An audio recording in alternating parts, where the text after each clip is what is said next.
Assalamualaikum warahmatullahi wabarakatuh. Perkenalkan, nama saya Arum Jilistari dari kelas Oceanografi A dengan NIM akhir 004. Pada kesempatan kali ini, saya akan menyampaikan resume materi mengenai batuan metamorf.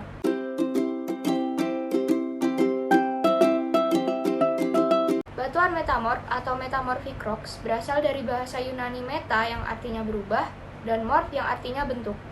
Batuan metamorf merupakan batuan yang terbentuk oleh proses metamorfisme pada batuan yang telah ada sebelumnya atau yang disebut protolit.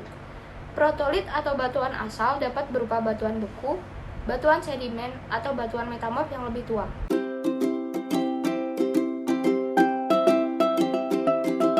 Proses metamorfisme merupakan suatu proses pengubahan batuan akibat perubahan tekanan, temperatur, dan adanya aktivitas kimia fluida atau gas, atau variasi dari ketiga faktor tersebut. Faktor yang mempengaruhi metamorfisme adalah suhu yang tinggi, tekanan yang kuat, aktivitas fluida, serta waktu yang lama.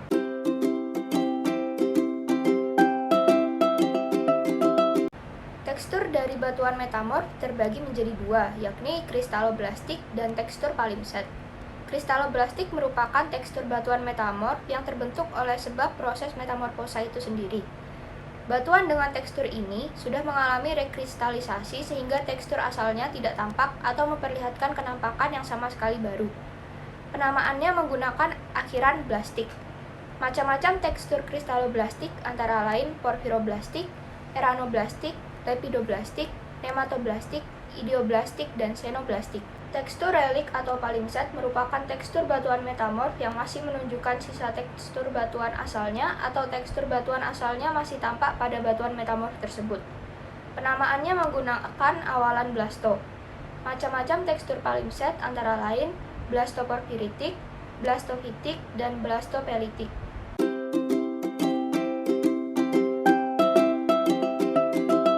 Secara umum, struktur batuan metamorf dibagi menjadi dua, yaitu foliasi dan non-foliasi. Foliasi merupakan struktur yang menunjukkan adanya penjajaran mineral pada batuan metamorf sebagai akibat dari pengaruh tekanan diferensial yang berbeda pada saat proses metamorfisme. Struktur foliasi yang umum ditemukan adalah slaty cleavage, filitik, schistosik, dan gneisik. Struktur slaty cleavage umumnya ditemukan pada batuan metamorf berbutir sangat halus yang dicirikan oleh adanya bidang-bidang belah planar yang sangat rapat, teratur, dan sejajar. Batuannya disebut slate atau batu sabak. Struktur filitik hampir sama dengan struktur slaty cleavage, tetapi terlihat rekristalisasi yang lebih besar dan mulai terlihat pemisahan mineral pipih dengan mineral granular. Batuannya disebut batuan filit. Schistosik terbentuk oleh adanya susunan paralel mineral-mineral pipih, prismatik, atau lentikular yang berukuran butir sedang sampai kasar. Batuannya disebut sebagai batuan schist. Gneisik terbentuk oleh adanya perselingan, lapisan penjajaran mineral yang mempunyai bentuk yang berbeda, umumnya antara mineral-mineral granuler dengan mineral-mineral tabular atau prismatik. Batuannya disebut dengan batuan gneiss. Struktur non-foliasi terbentuk oleh mineral-mineral equidimensional dan umumnya terdiri dari butiran-butiran granular. Struktur non-foliasi yang umum dijumpai antara lain hornfelsik, kataklastik, milonitik, dan filonitik. Hornfelsik terbentuk oleh mozaik mineral-mineral equidimensional dan equigranular dan umumnya berbentuk poligonal. Batuannya disebut dengan batuan Hornfels atau batu tanduk. Kataklastik terbentuk oleh pecahan atau fragmen batuan atau mineral yang berukuran kasar dan umumnya membentuk kenampakan breksiasi. Batuannya disebut dengan batuan kataklasit.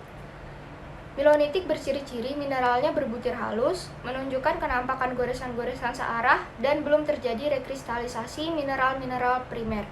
Batuannya disebut milonit. Filonitik mempunyai kenampakan yang sama dengan struktur milonitik, tetapi umumnya telah terjadi rekristalisasi.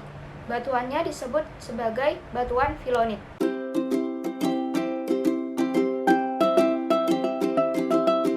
Dari kenampakan tiga dimensional, susunan mineral atau fabrik dapat dibedakan menjadi isotropik dan anisotropik. Isotropik yaitu kenampakan susunan butir ke segala arah yang tampak sama, sedangkan anisotropik yaitu kenampakan susunan butir mineralnya tidak sama ke segala arah.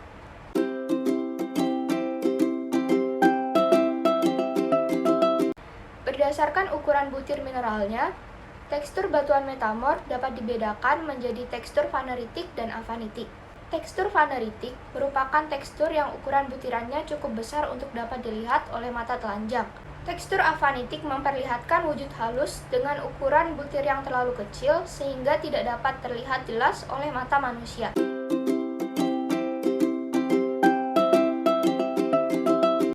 Batuan metamorf memiliki manfaat yang sangat banyak bagi kehidupan manusia.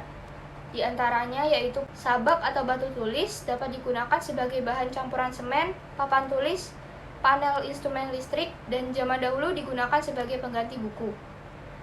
Batuan marmer digunakan sebagai bahan lantai dan dinding. Gneiss dapat digunakan untuk membuat barang kerajinan seperti asbak, jambangan bunga, dan patung. Batuan sekis sebagai sumber mika utama. Mika ini merupakan salah satu komponen penting dalam pembuatan kondensator dan kapasitor dalam industri. Filit dapat digunakan sebagai bahan isolator atau isolasi elektrik dan bahan bangunan. Sebagai bahan bangunan, biasanya batuan filit digunakan sebagai bahan interior dan eksterior untuk lantai dan dinding, serta untuk bahan atap.